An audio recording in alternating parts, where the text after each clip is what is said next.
देश के कई राज्यों में भारी बारिश का दौर जारी है। कई राज्यों में मानसून दस्तक दे चुका है। कई जगहों पर हालात बिगड़ते नजर आ रहे हैं।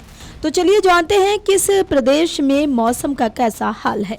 बता दें कि मध्य प्रदेश में 9 दिन की देरी से पहुंचा मानसून अब पूरे प्रदेश में सक्रिय हो गया है। मौसम विभाग का कहना है कि अगले 4 दिनों तक अधिकांश जिलों में तेज बारिश होगी। सीजन में पहली बार खंडवा और हरदा के लिए रेड अलर्ट जारी किया गया है। लगातार सक्रिय मौसम प्रणाली के कारण कई जिलों में भारी से अति भारी बारिश के साथ जलभराव और नदी नालों के उफान पर आने की आशंका है। वहीं एमपी में लगातार हो रही बारिश के कारण उज्जैन में शिप्रा नदी का जलस्तर बढ़ गया है, जिसमें रामघाट के पास स्थित मंदिर जलमग्न हो गए हैं। इसका वीडियो भी सामने आया है, जिसमें देखा जा सकता है कि शिप्रा के किनारे स्थित मंदिर पानी में डूब गए हैं। मंदिर तक जाने के लिए रास्ते बंद हो चुके हैं। वहीं राजस्थान में मानसून सक्रिय हो गया है। हालांकि राज्य में सामान्य स्थिति से 7 दिन की देरी के बाद दक्षिण पश्चिम मानसून सक्रिय हुआ है। 2 जुलाई को मानसून ने प्रदेश के पूर्वी हिस्से में प्रवेश कर लिया और इसकी उत्तरी सीमा फिलहाल टोंक, जयपुर और अलवर से होकर गुजर रही है। मौसम विभाग के अनुसार अगले 2 से 3 दिनों में मानसून के राज्य के अन्य हिस्सों में भी आगे बढ़ने की प्रबल संभावना है। इसके साथ ही आगामी 2 सप्ताह तक प्रदेश के अधिकांश हिस्सों में बारिश का दौर जारी रहने का अनुमान है। हालांकि कई राज्यों में भारी बारिश का दौर जारी है। साथ ही इस बारिश और तेज आंधी से जानमाल की खबरें भी सामने आ रही है। दरअसल जहां दक्षिण पश्चिम मानसून देश के कई हिस्सों में लंबे समय से जारी भीषण गर्मी से राहत लेकर आया है, लेकिन इसके साथ ही ये अपने पीछे तबाही का मंजर भी छोड़ गया है। बारिश से पंजाब, हरियाणा और उत्तर पश्चिम भारत के मैदानी इलाकों को भीषण गर्मी और चिपचिपाती उमस से बड़ी राहत मिली है, लेकिन जम्मू कश्मीर में लगातार दूसरे दिन बादल फटने से कई इलाकों में बाढ़ आ गई और एक सड़क बह गई है। उत्तराखंड में खराब मौसम के कारण बद्रीनाथ हाईवे 11.5 घंटे तक बंद रहा और 8,000 से ज्यादा श्रद्धालु रास्ते में जहां तहां फंसे रहे।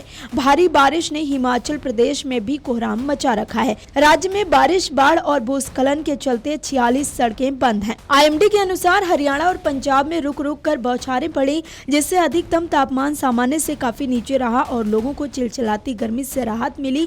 पश्चिमी उत्तर प्रदेश और राजस्थान के कुछ इलाकों में भी मानसून के पहुंचने के बाद बारिश हुई है, जिससे गर्मी और धूल भरी आंधी से लोगों को राहत मिली है। हालांकि आईएमडी ने आने वाले दिनों में राजस्थान के कई पूर्वी और दक्षिण पूर्वी जिलों में भारी से बहुत भारी बारिश का अनुमान जताया है। दक्षिण पश्चिम मानसून ने दिल्ली एनसीआर में दस्तक होने के साथ ही पूरे उत्तर पश्चिम भारत को जद में ले लिया है। मानसून पहुंचने के साथ ही दिल्ली एनसीआर में गुरुवार सुबह से हल्की से मध्यम बारिश होती रही, जिससे भीषण गर्मी और उमस से छुटकारा मिला है। दिल्ली में अधिकतम तापमान 34.8 डिग्री सेल्सियस दर्ज किया गया, जो सामान्य से 2.6 डिग्री सेल्सियस कम है, जबकि न्यूनतम तापमान 22.8 डिग्री सेल्सियस रहा, जो सामान्य से 5.1 डिग्री कम है। भारतीय मौसम विज्ञान विभाग ने बताया कि मानसून की लाइन तेजी से आगे बढ़ रही है। पूरी दिल्ली के साथ ही इसने उत्तर प्रदेश के बचे हुए हिस्सों के साथ ही पंजाब, हरियाणा और मध्य प्रदेश के ज्यादातर भागों को पूरी तरह कवर कर लिया है। देश की आर्थिक राजधानी मुंबई में मानसून के रौद्र रूप ने एक बार फिर आम जनजीवन को अस्त व्यस्त कर दिया है। मुंबई और उसके उपनगरों में लगातार हो रही मूसलाधार बारिश की वजह से कई निचले इलाकों जैसे कि हिंद माता, सायन और अंधेरी सबवे में भारी जलभराव हो गया है। आईएमडी मुंबई ने मुंबई, ठाणे, पालघर और रायगढ़ के लिए ऑरेंज अलर्ट जारी किया है। इसके साथ ही लोगों को सावधानी बरतने और सतर्कता की सलाह दी जा रही है। उत्तराखंड में कई जगहों पर भारी बारिश जारी है। मौसम विभाग ने देहरादून समेत कई जिलों के लिए अलर्ट जारी किया है। बद्रीनाथ हाईवे पर पगला नाला और गुलाब कोटी में टनों मलबा आ गया। इससे हाईवे पर करीब 11.5 घंटे तक वाहनों की आवाजाही ठप पड़ी रही। इस दौरान हाईवे के दोनों ओर से वाहनों में करीब 8,000 श्रद्धालु फंसे रहे। शाम 4:30 बजे तक वाहनों की आवाजाही सुचारू हो पाई, जिसके बाद श्रद्धालुओं और स्थानीय लोगों ने राहत की सांस ली। वहीं असम असम राज्य आपदा प्रबंधन प्राधिकरण के अनुसार असम में बाढ़ की स्थिति में कुछ सुधार हुआ है और 2 जिलों में प्रभावित लोगों की संख्या घटकर 25,000 से अधिक रह गई।